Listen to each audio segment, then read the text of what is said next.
제가 지금부터 42년 전입니다. 38살 되었을 때에 1982년 2월 14일 날 몬트레이 캘리포니아에 있는 교회 몬트레이 한인 침례교를 개척할 때였습니다. 지금과 달리 그때는 무척 젊었었고요. 세상 말로 방방 뛰어다닐 때니까 뭐 티셔츠를 입고 빨리 걸어다니고 뭐 조금 급하면 막 뛰어가고 이렇게 했더니 내가 목사입니다. 그래도 사람들이 잘 안 믿어요.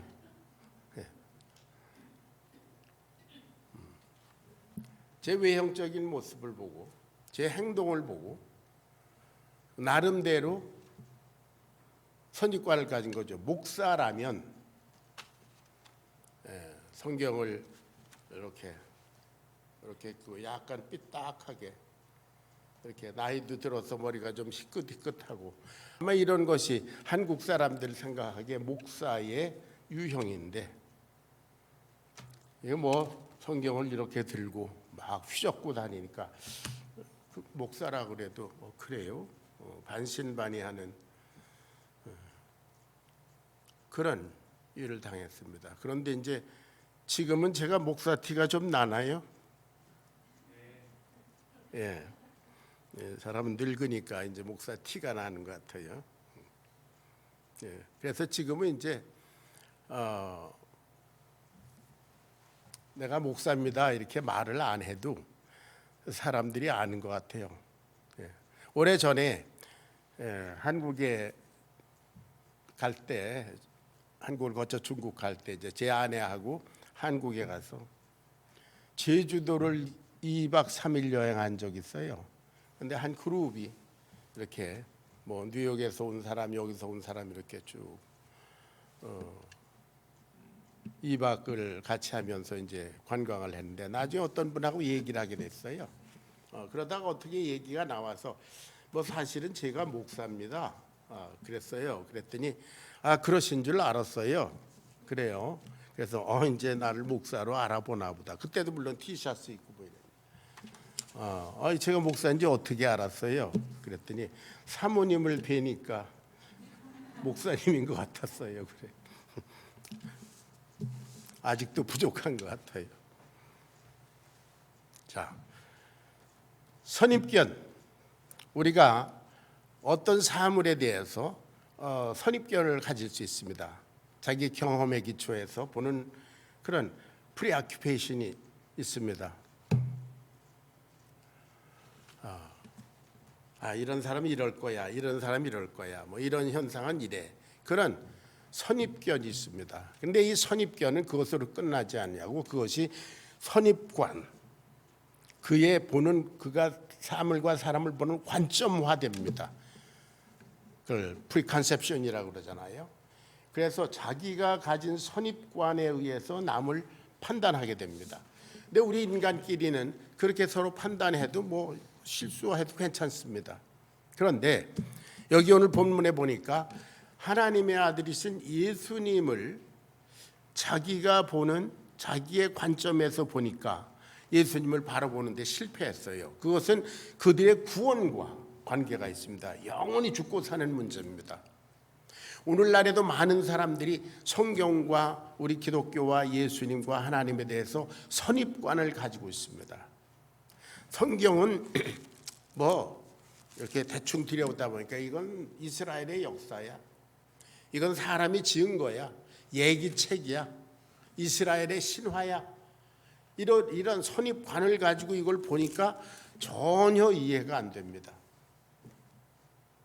뭐 한국에서 유명한 어떤 사람은 하버드 디비니티 스쿨까지 나왔는데도 성경을 믿질 않습니다. 예수님 안 믿어요. 신학을 공부했는데도 왜? 이 자기 관점을 벗어나지 못하니까요. 그런데 여러분 생각해 보세요. 이 거대한 우주 천지 만물을 창조하셨다는 그 하나님을 우리 요만한 관점, 우리 관점으로 그분을 평가하고 내가 믿어드려 말어 이걸 결정한다는 것은 얼마나 말이 안 되는가. 제가 누누이 말씀드렸습니다. 오늘 본문 말씀에는 예수님께서 곡적 생애를 시작하던 그때입니다.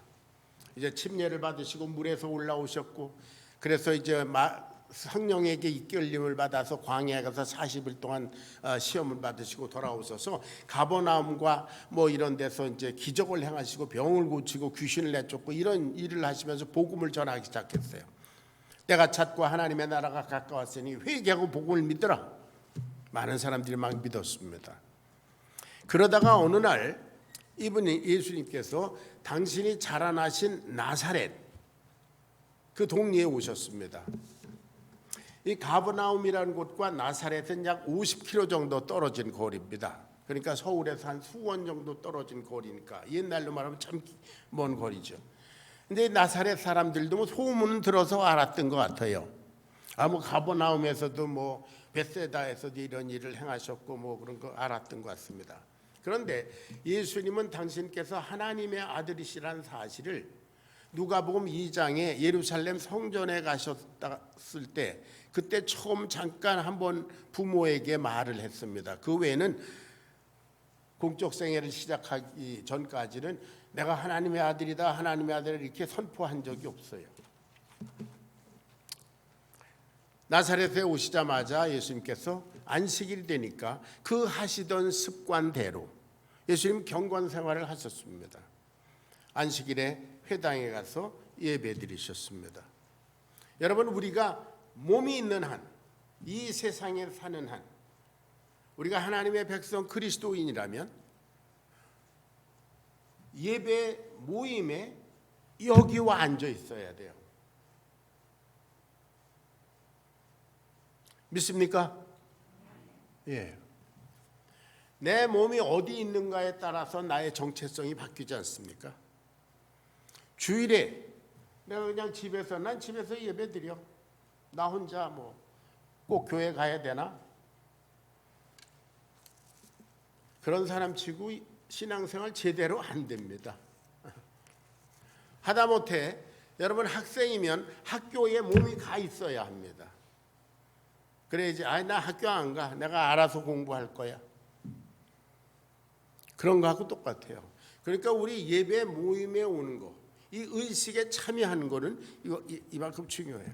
예수님께서도 안식일에 회당에 가셨습니다. 그래서 예배 드리셨습니다.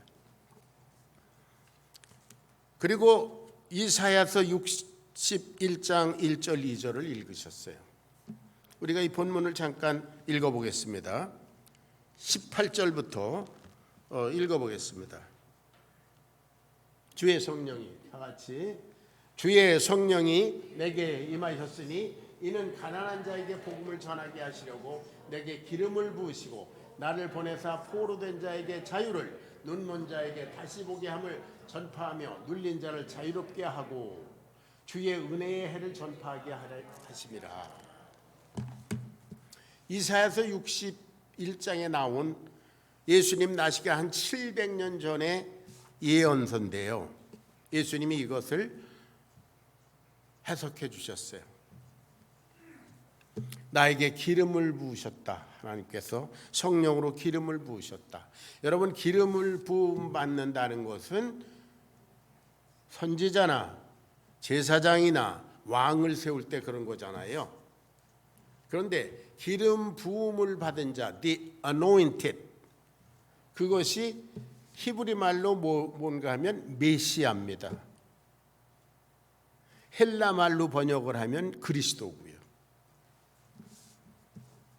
이스라엘 사람들은 이제까지 기름 부음을 받은 자, 그 메시아를 계속 기다려왔습니다. 그런데 이제 내가 그 메시아다. 그런데 내가 여기 온 것은 포로된 자에게 자유를, 눈먼 자에게 다시 보게 함을, 눌린 자를 자유케 하고 주의 은혜를 선포하기 위해서 왔다. 이게 무슨 말입니까? 포로된 자에게 자유를. 그러면 이스라엘 백성들은 지금 로마의 식민지인데 그럼 로마 독립부터 해야 되잖아요. 예수님 전혀 그런 거 안 하셨어요? 왜요? 이건 무슨 말이냐 하면은 사단에게 포로된 자에게 자유를 주시러 오신 분이 예수님이시기 때문에요. 아멘.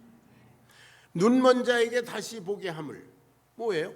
영적으로 눈이 멀어서 하나님도 천국도 구원도 죄사함도 모르는 자가 눈을 뜨고 그것을 보게 함. 눌린 자에게 자유를, 죄의 짐에 눌린 자에게 자유를 주기 위해서 수고하고 무거운 짐진 자들아 다 내게 오라 그러셨잖아요. 죄의 짐에 눌린 자. 그리고 주의 은혜의 해, 이것은 희년, 또 주빌리라는 희년이지 않습니까? 매 50년마다 이스라엘 백성들이 구약 시대에 셀리브레이트 했던 그 희년. 희년은 빚을 탕감받는 그런 때고 또 안식을 하는 때입니다. 죄의 빚을 탕감받고 대속받고 그리고 그리스도 안에서 영원한 안식에 참여하는 그것을 상징합니다. 예수님께서 그것을 위해서 이 땅에 오셔서 2000년 후에 사는 저와 여러분도 이제 주님의 은혜로 사단의 포로에서 해방됐고요. 영적으로 눈이 멀었던 우리들이 영원한 주님의 나라를 바라보고 그리고 죄의 짐에 눌렸던 우리들이 대속함을 받아서 그리스도 안에서 자유함을 얻고 그리고 이제는 죄를 다 용서함 받고 하나님의 나라 그 영원한 안식에 우리는 이미 들어간 줄로 믿습니다. 예. 자, 이 말씀을 할 때 은혜롭게 여겼습니다. 이 사람들이 은혜롭게 여겼어요. 저희가 다 그를 증거하고 그 입으로 나오는 바 은혜로운 말씀을 이 사람 이상하게 은혜로운 말씀을 주시는데 그런데 그 다음 순간 벌떡 생각이 났어요. 그런데 이 청년 우리가 아는 요셉 아니야? 우리가 저 예수라는 청년 어렸을 때부터 이렇게 자라는 거 우리가 봤잖아. 그런데 아직도 30이 들어 결혼도 못한 노총각, 어딘가 맛이 좀 간 것 같은 친구.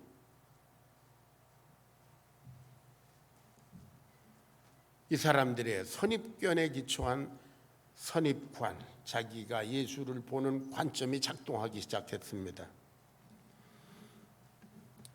그러니까 상대방의 그 실체를 보지 못하고 겉모습을 보고 판단하게 됩니다. 그때 예수님께서 너희들이 내 겉모습을 보고 그리고 나를 판단하는구나. 이들을 다 아시니까요. 그들의 속을 다 아셨습니다. 야, 너희들 지금 의원아 내나 고쳐라. 너나 먼저 고쳐봐라. 그렇게 생각하지. 우리식으로 말하면 너나 잘하세요. 뭐 그런 식입니다. 가버나움에서 행했다는 그 기적을 여기서도 행해서 보여봐라. 예. 너 내가 잘 아는 그 너 목수의 아들 요셉, 너 목수시다. 뭐 목수 헬퍼 아니냐? 내가 너를 몰라.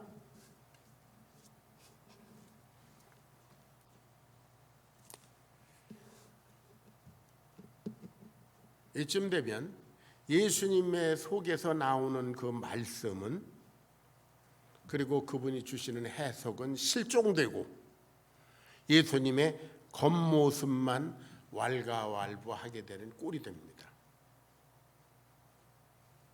우리 성경도 이 속에 들어가서 성경을 깊이 배우지 아니하면 그저 이 성경책은 그냥 시커먼 책에 불과해요.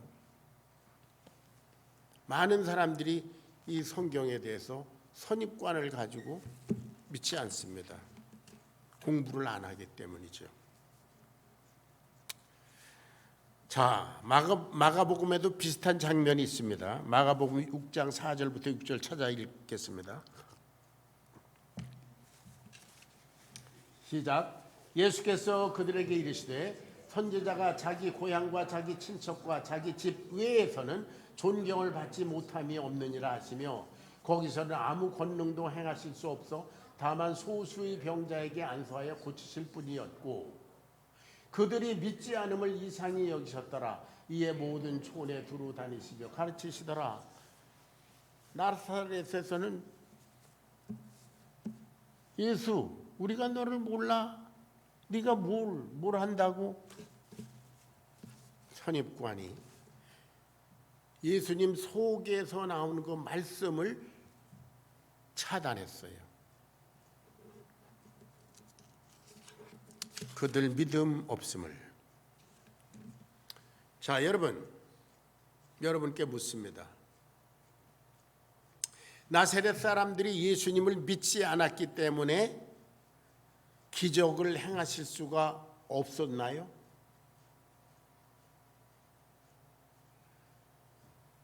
예수님이 믿지 않으니까 기적을 행할 수가 없었나요? 아니면 믿음이 없는 나사렛 사람들에게 기적을 행하는 것을 보여준 것은 무가치한 것이기 때문에 안 하셨나요? 어느 쪽입니까? 전자예요, 후자예요?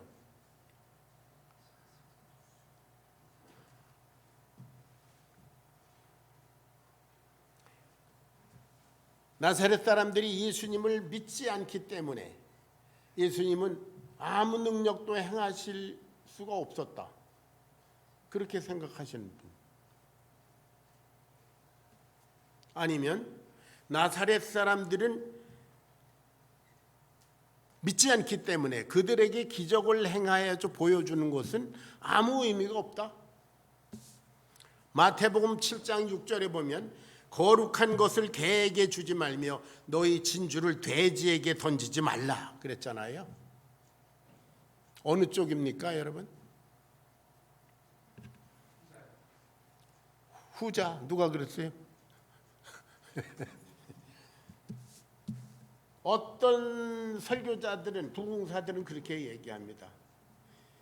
믿음을 가지고 기도해야 하나님이 역사하실 수 있다. 여러분, 하나님이 역사하실 수 있고 없고가 어디 있어요? 하나님은 전지전능하신 분인데요. 할렐루야, 믿습니까? 전지전능하세요. 이 사람이 믿든 말든 하나님은 하실 수 있어요. 그러나 믿지 않는 자, 고의적으로 믿지 않는 자에게는 안 하셔요. 왜? 해줘 봐야 그것이 그 사람의 믿음에 도움이 안 되기 때문이에요. 그야말로 그것은 거룩한 것을 개에게 던져주는 것이고 진주를 돼지에게 던져주는 것과 마찬가지다. 그래서 안 하시는 것이에요. 네. 자, 우리의 믿음이 예수님의 능력을 좌우한다고 생각하면 우산입니다, 여러분.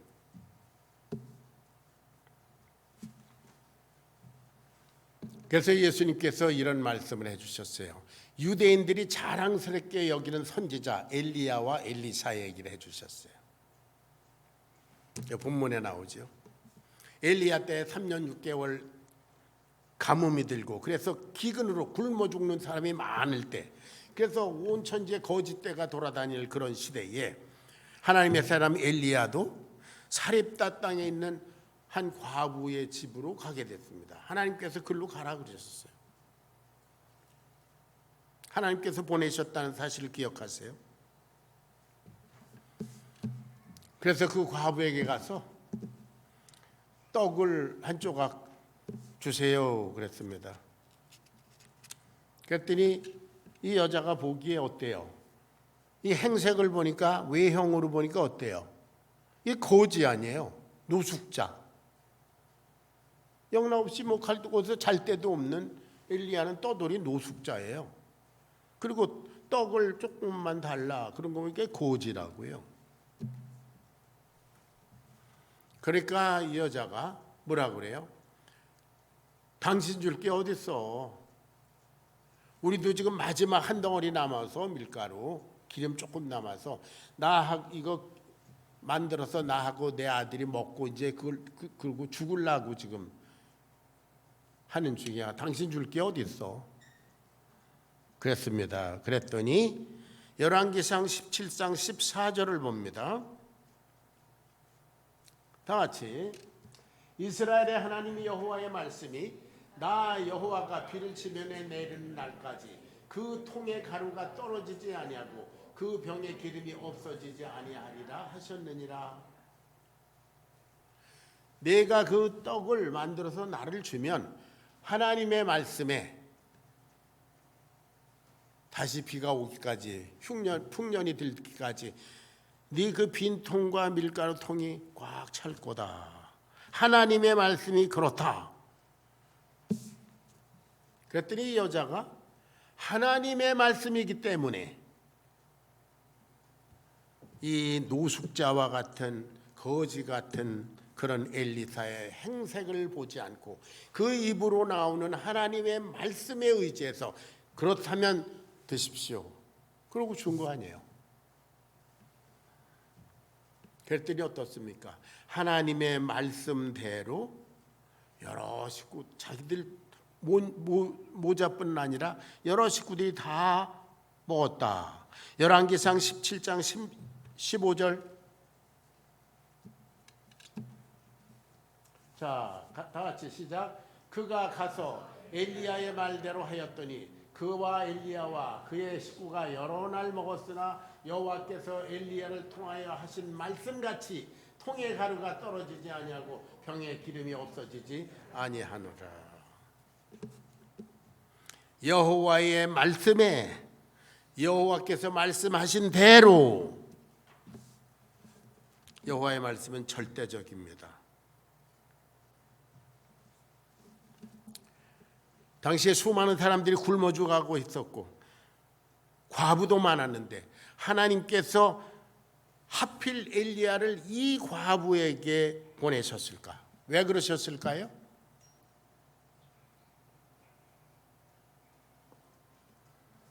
하나님은 그 과부가 하나님의 말씀을 귀중히 여기고 순종할 것을 아시고, 다른 과부들 많이 굶어 죽어가는 과부들 많이 있었지만 거기 보내봐야 예수님을 그저 거지 취급하고 노숙자 취급하고 예수님이 기적을 일으킬 아무 의미가 없기 때문에 하나님의 말씀을 귀히 여기고 받아 순종할 사람에게 보내셨다. 오늘 저와 여러분이 하나님의 말씀을 듣고 그대로 살고자 순종할 마음을 가지고 여기 이 자리에 나오신 줄로 믿습니다. 자, 그리고 또 이어서 엘리사 선지자의 얘기를 합니다. 엘리사 선지자는 누굽니까? 사마리아에 있던 선지자인데요. 나만이라고 하는 아람 나라 옆에 강대국입니다. 강대국 아람 나라의 군대 장관 나만이 문둥병자인데 자기 부인의 몸종인 이스라엘에서 잡혀온 게즈바의 얘기를 듣고 우리 엘리사 선지자한테 하면 날 수 있는데요. 그 말 듣고 은 10달란트와 금 6,000개와 고급 의복과 이 일국의 국방장관이 가니까 뭐 휘황찬란하게 자기 수하들을 데리고 그런 거창한 모습으로 오지 않았겠어요? 엘리사를 찾아왔습니다. 그런데 엘리사는 어떻습니까? 그 사람을 아예 보지도 않고 자기 사환을 내보내서 나만에게 저 요단강에 가서 7번 물에 잠겨라.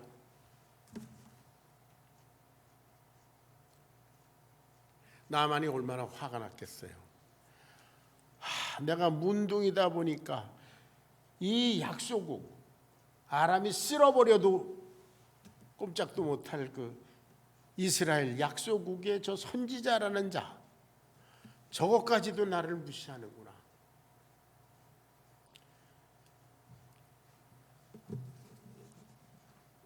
문둥이의 자격지심, 그 컴플렉스로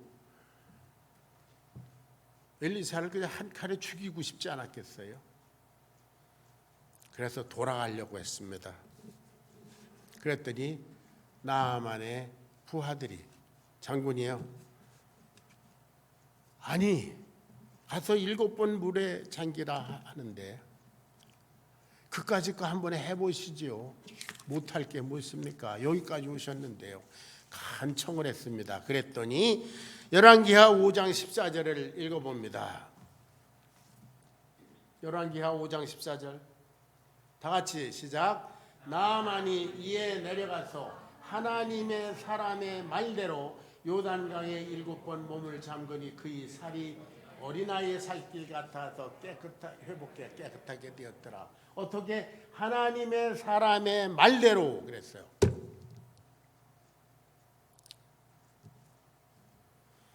나아만이 엘리사 이 조그만 나라에 별 볼 일 없는 선지자 엘리사를 그 외형을 보고 이 조그만 게 감히 나를 모욕해?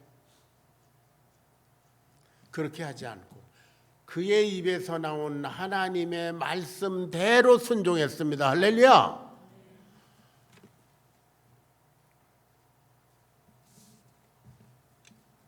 나만의 생각은, 나만의 감정은 군대 장관의 생각이요, 문둥병자의 생각이요, 아람 사람의 생각이요, 하나님을 믿지 않는 자의 생각입니다.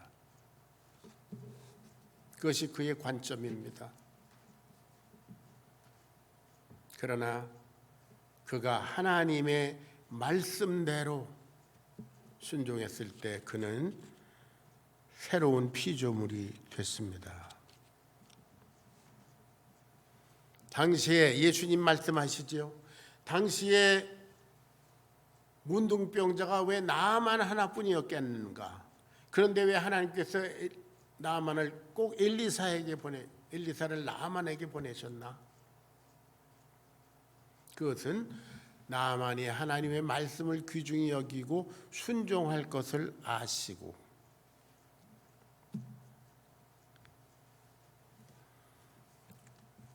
그랬더니 이 얘기를 듣던 예수님 앞에 있던 예수님의 동네 사람들 가만히 듣자 하니까 얘가 우리 얘기하는 거 아니야?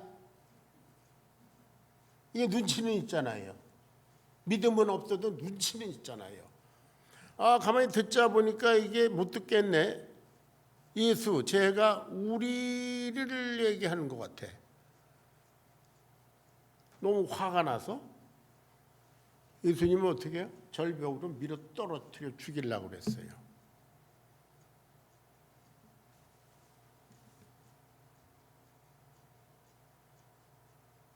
이거는 마치 자기의 선입관 때문에 예수님을 죽이려고 하는 것, 그것은 오늘날 자기가 가진 그 알량한 선입관 때문에 성경은 이건 사람들이 진 책이야. 이거는 말이 안 되는, 하나도 말이 안 되는 스투피드한 거예요.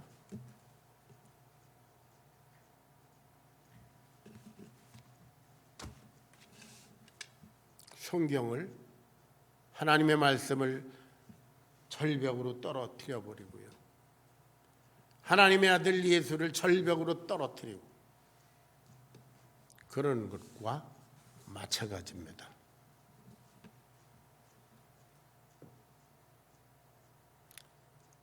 그들은 회개해야 될 때 눈치가 있어서 그게 자기들 얘기를 하는 줄 알았으면 그렇구나. 회개를 해야 되는데 회개를 하지 않으니까 어떻게 해요? 죽이려고 합니다. 감정을 내죠.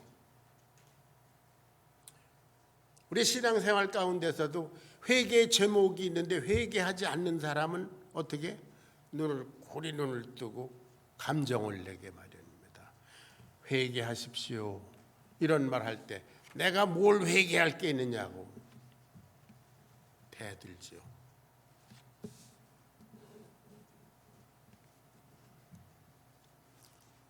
아마 아벨과 가인의 사건에서 볼 때 가인에게 하나님께서 말씀하셨잖아요.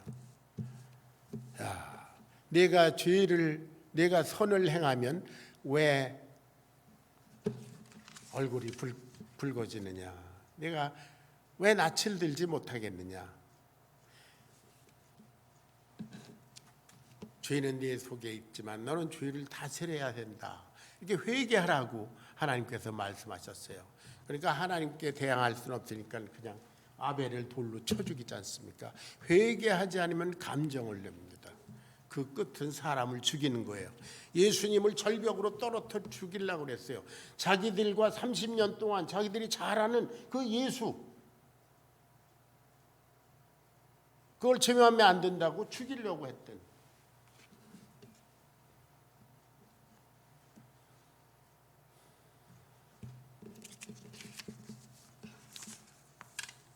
예수님께서 십자가에 달려서 죽으실 때에 그 십자가 밑에 있던 사람들의 반응이 어떻습니까? 너나 잘하세요. 당신이 그리스도이면 뛰쳐내려와 보세요. 우리한테 능력을 보여주세요. 그러면 내가 믿겠나이다. 이 사람들이 그랬잖아요.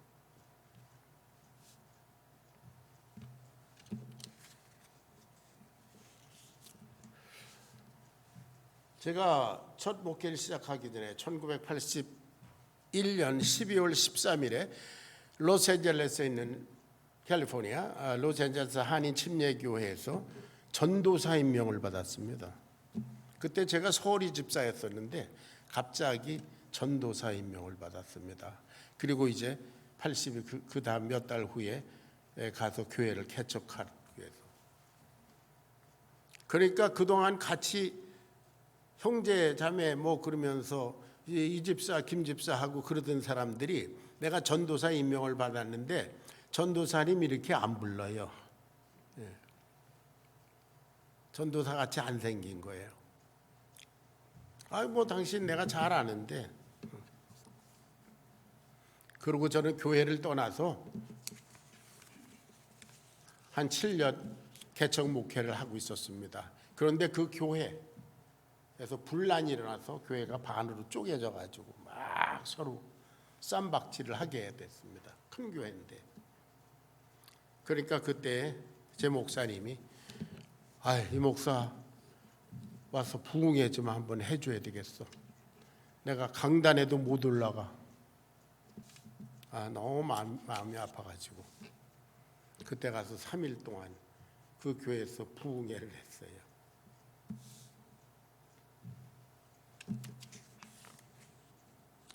두 파로 갈라져서 엊그제까지 아주 김집사 이집사 친하던 형제 자매인데 두 파로 갈라져 갖고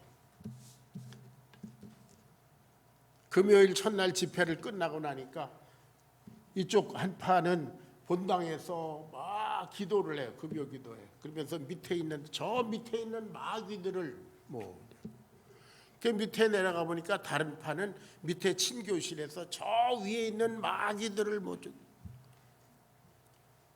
그래서 토요일 날 아침에 말씀을 전하면서 내가 어저께 밤에 집회 끝나고 여러분들 기도하는 거 보니까 위에서는 아래를 마귀라고 해서 아래는 위를 마귀라고 그러니까 이 교회는 마귀들만 있어요. 그래서 여러분 놀라지 마세요. 제가 뭐라 그랬냐면 다 나가! 그랬어요. 여기는 교회, 마귀들이 있을 곳이 아니다. 다 나가라. 내가 7년 동안 가서 목숨 걸고 이거 할 때 여러분들이 겨우 이 짓 하고 있었냐?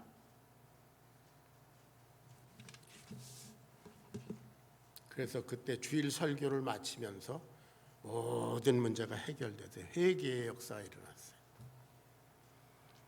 자, 결론입니다. 이제 제가 말씀을 마치면서 새로운 담임 목사로 오실 김동식 목사님께 대해서 생각하며 부탁의 말씀을 드립니다. 첫째는 김동식 목사님의 외형적인 모습이나 그분의 학력이나 경력이나 이런 것을 보는 여러분들의 판단보다 김 목사님의 입에서 나오는 하나님의 말씀에 집중하시기를 부탁합니다. 두 번째는 제가 몇 주 전에 칼럼에서도 썼는데요. 우리가 교회로서 함께 마음을 나누고 의견을 나누고 기도하고 그리고 결정하고 투표하고 하는 이런 모든 교회의 행위는 배후에서 성령님께서 역사하신 것이라고 믿으시기 바랍니다. 그 두 가지를 여러분께 부탁합니다. 이런 원리에 기초해서 여러분들 하나님을 존중하듯이 하나님 안에서 김동식 목사님을 여러분 존중하시기를 바랍니다. 하나님께서 이분을 우리에게 보내주셨다. 여러분이 그분을 존중할 때에 여러분의 신앙에 덕이 있습니다. 그리고 바깥에 있는 사람도 그분을 존중하게 됩니다. 여러분들이 여러분의 담임 목사를 존중하지 않으면 밖에 있는 사람은 더욱 무시합니다. 히브리서 13장 17절을 읽고 마치겠습니다. 다 같이 시작. 너희를 인도하는 자들에게 순종하고 복종하라. 그들은 너의 영혼을 위하여 경성하기를 자신들이 청산할 자인 것 같이 하느니라.